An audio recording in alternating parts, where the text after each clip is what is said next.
The following are the words of Lou Civillo, president of the Suffolk County Police Benevolent Association. Police officers risk their lives to protect our communities and keep our streets safe. These officers are the thin blue line that stands between your family and the criminals that would do them harm. We are your neighbors, protecting your neighborhood. Hold the line. Support law enforcement. Stand with the Suffolk County PBA.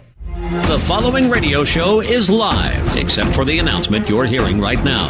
Welcome back to Your Island Live with your host, Tom Schiliro, on 103.9 LI News Radio. And once again, welcome back as I am moving right along. As promised, I said he'd be here today. We got the president of the Suffolk County PBA, Lou Civillo, on with us. It's always great to talk to Lou. Fills us in on the local stuff having to do, not just with law enforcement, but to the great benefits that we derive from having such a great police department. There's so many things that have the ramifications of that, including good communities, safe communities, makes it attractive for people to actually move here. I know sometimes that sounds silly to say, but that is happening right now. We have a housing market that's doing really well. And a lot of people ask for the first time, what's the crime rates like? And again, the statistics show that. And I think I put it right on our police department on the great things that they're doing. But let's say hello. Lou Civillo, how are you, my friend?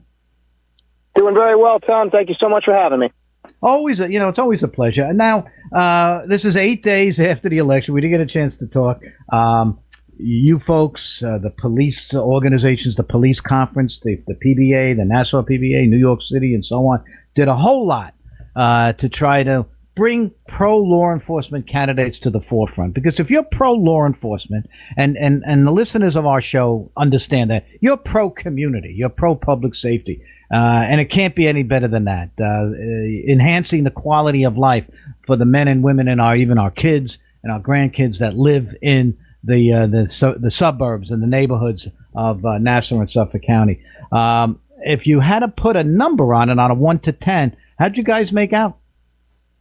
Oh, very, very well, Tom. I'd say we were about a 9. We had tremendous success across the board with our endorsed candidates. I was with many of them on election night. The excitement was palpable. It started right at the top. I can tell you, I was almost afraid to go to bed. I kept saying, I'm not going to bed until Pennsylvania turns red. Yeah. So I didn't want to wake up to another dystopia. Yeah. But it turned out right. President Trump won. We are very proud to be one of the first and one of the only in the state to endorse him. That's right. I think we're a better country for it. And, his decisions right out of the gate with the cabinet, tremendous. I can tell you, having Lee Zeldin in the cabinet is going to be an incredible boon for Long Island. An incredible fortune. It's incredibly fortunate for our country to have him. I texted him. I congratulated him on his new position. I think he is going to do a tremendous job, both in protecting our water and our air quality, but also in cutting government bureaucracy and just getting things done. So tremendous night for Long Island, tremendous night for law enforcement. As you said, Tom, we work collaboratively with Nassau PBA, with New York City, MTA, Port Authority, you name it. This was a banner year just for collaboration amongst law enforcement. We've had enough, Tom. We've had enough of the reckless laws, and we put our money where our mouth is. We got out there. Our members got out there, knocked on doors, talked to people, and we elected a lot of pro-police candidates, including the President of the United States, which we are very proud of. And I want to bring that up just very briefly, is pro-police. What does that really mean? To me, I look at it as pro-community, because this is what people want. We got 98% of the people live in our suburban neighborhoods. And the first thing they ask when they move in, as I said earlier, is how safe is the neighborhood? How safe is the county? Let me look at the numbers, the demographics. The UCR puts a lot of this stuff out, so on. What's the best place to live? So when you have a police organization that endorses candidates based on police issues, to me, police issues are safety issues. I think they're community issues. And that's an argument that I would take anywhere. Did you ever hear that before? That it's not just about the police, and that what you advocate for and the organizations advocate for is really safe communities? Yes, most certainly. It's actually in our motto: our neighbors protecting your neighborhood. So we're part of the community. I think you're exactly right in that safe communities are communities where people want to live, where they want to move to, where they want to spend money and have their kids go to school. So I think it's absolutely it equates to one another. When you say pro-police is pro-community, I think it's very, very well put, Tom. And we continue to work towards that end. Just about a week ago, we had several arrests in those street takeovers, where we had people coming from out of town, taking over our streets, putting Long Islanders, our residents, our families in danger. And then one of my members, Tom, responds to this call where there's this unruly mob of thugs and attempts to do a car stop, to issue some summonses. And instead of fleeing or cooperating with the police officer, they attack him.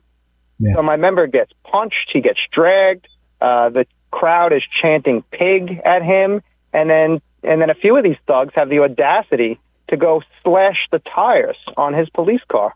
Astounding, absolutely astounding. But I'm very pleased to say that our department has wasted no resource in tracking down these lowlifes and making arrests and seizing their vehicles.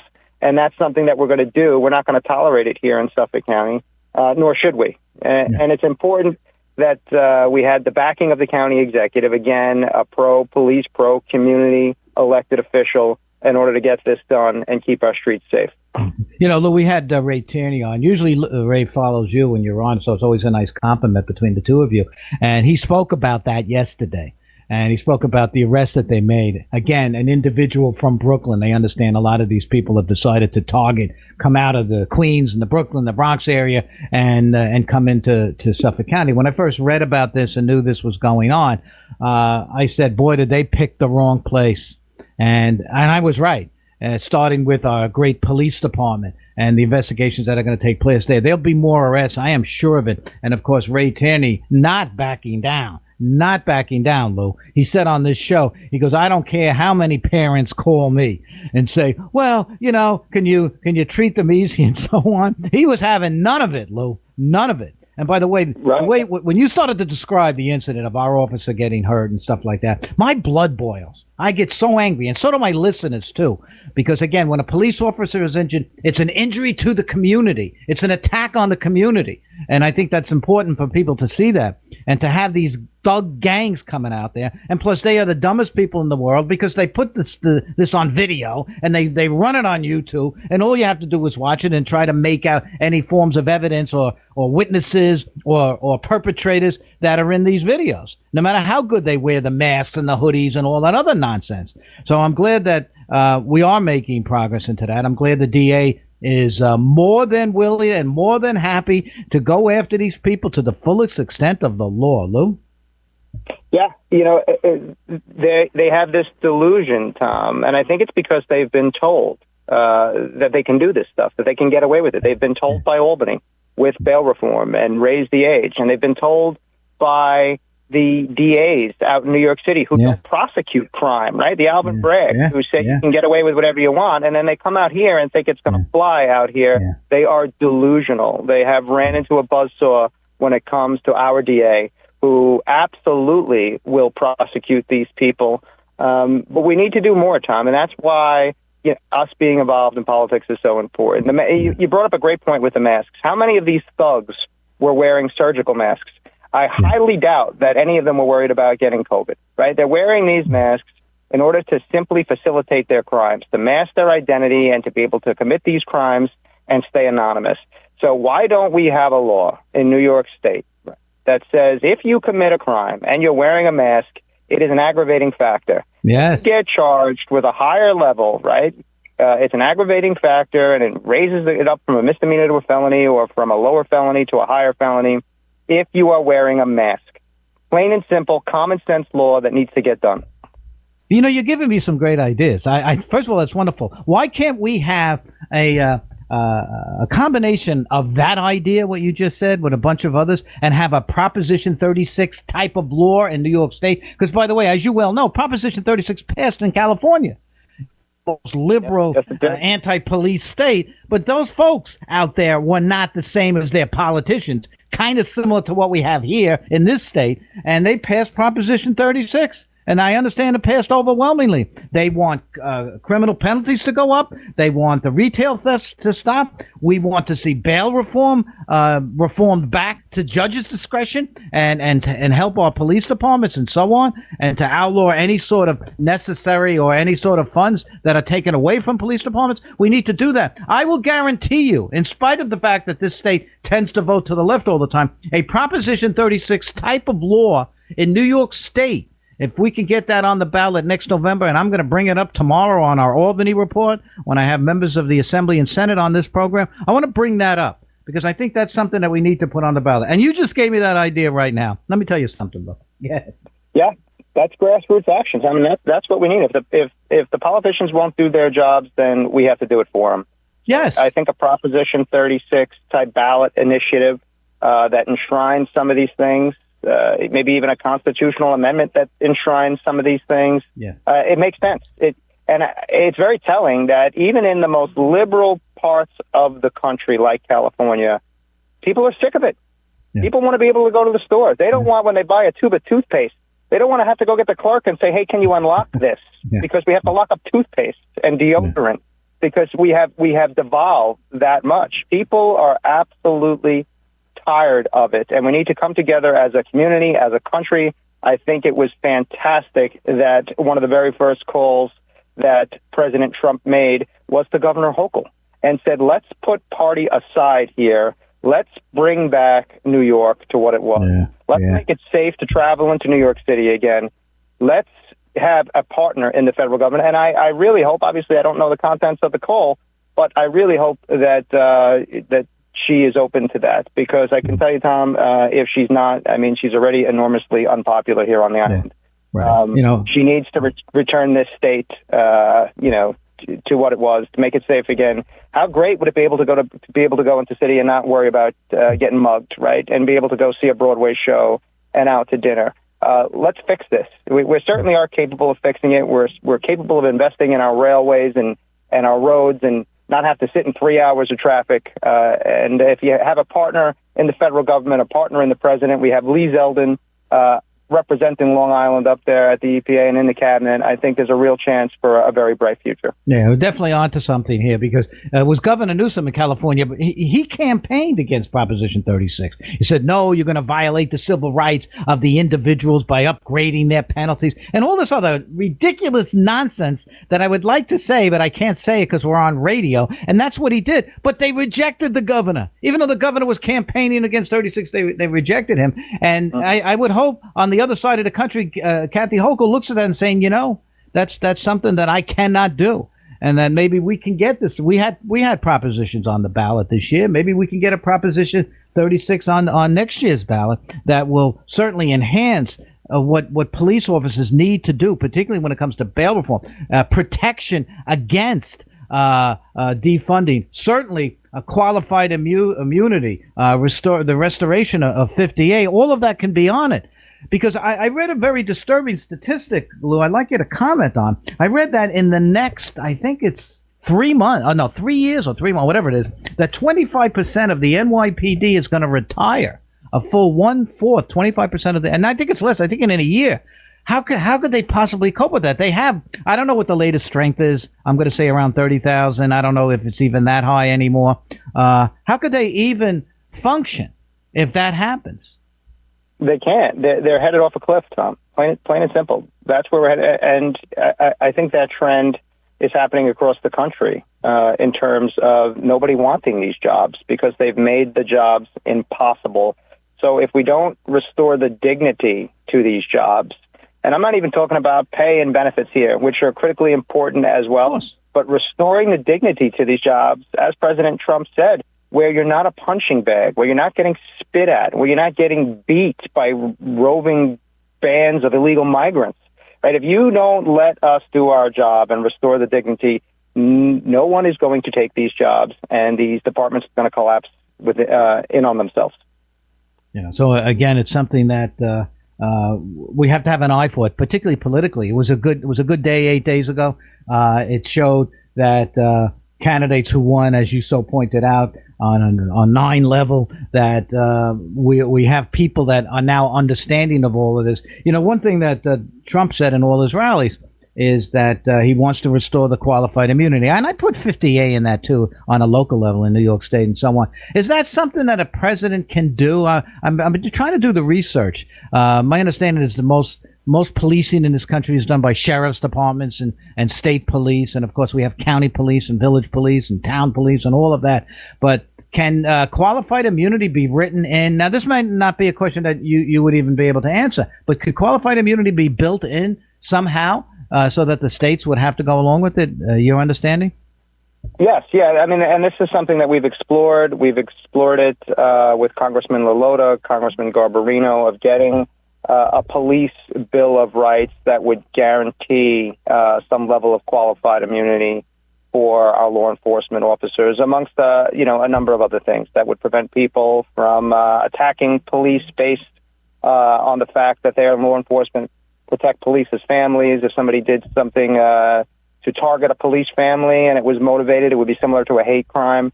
So that sort of federal legislation would be game-changing in terms of making these jobs more attractive to people and Yes. restoring law enforcement to what it was and allowing us to go and protect the community. So I think it's something that can be done, and I think we will fight that battle at the federal level, and I think we'll also keep fighting it at the state level, like you said, with 50A.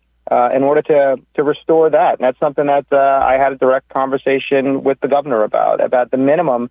Give us what the criminals get. Like, what are we asking for here, Tom, right? Like 50A right now, false and bogus complaints get held against me. So if you make up a completely nonsense false complaint and it's proven false, that still stays on my record. That still gets used by defense attorneys to say, hey, Lou had X amount of complaints. It's absurd. Meanwhile, criminals, clean slate in New York State. After a certain amount of years, it doesn't matter how heinous their crime is. It gets wiped away like it never happened, right? So give us what the criminals have. Words I thought I would never utter. At least get rid of those bogus and false complaints. Don't have those stay on police officer records.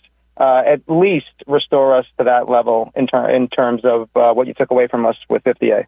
Yeah, and there's positive what you're saying, particularly when it comes to a police bill of rights and everything that we're talking about. If it's done on a federal level, then it would almost have to be not ignored on the state level. But one could argue right now, you're going to have a political party that's going to control the United States Senate, a political party that's going to control the House of Representatives, a political party that's going to own the White House, that I think welcomes this, embraces these ideas.